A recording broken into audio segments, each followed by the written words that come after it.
ঘুমিয়ে গেছিলাম। ও আচ্ছা আচ্ছা, এই ব্যাপার তাহলে।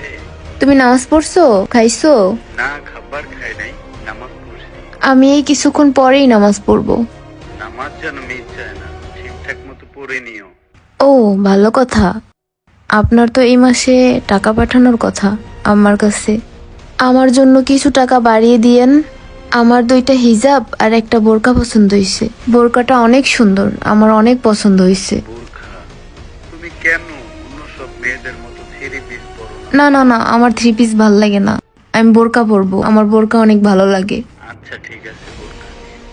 আর ছোট ভাইটার বিয়ে, আমি থাকতে পারলাম না। সমস্যা নাই, আমি তো আছি। আমি থাকা মানে আপনি থাকা। ও, আরেকটা কথা, ওই যে আপনার ভাইয়ের বিয়েতে আপনার বোনেরা আমারে অনেক জোরাজুরি করতেছে শাড়ি পরার জন্য। তাদেরকে একটু বুঝিয়ে বলে দেন আমি বিয়েতে শাড়ি পরতে পারবো না। আপনিই বলেন, এত মানুষের মধ্যে আমি কিভাবে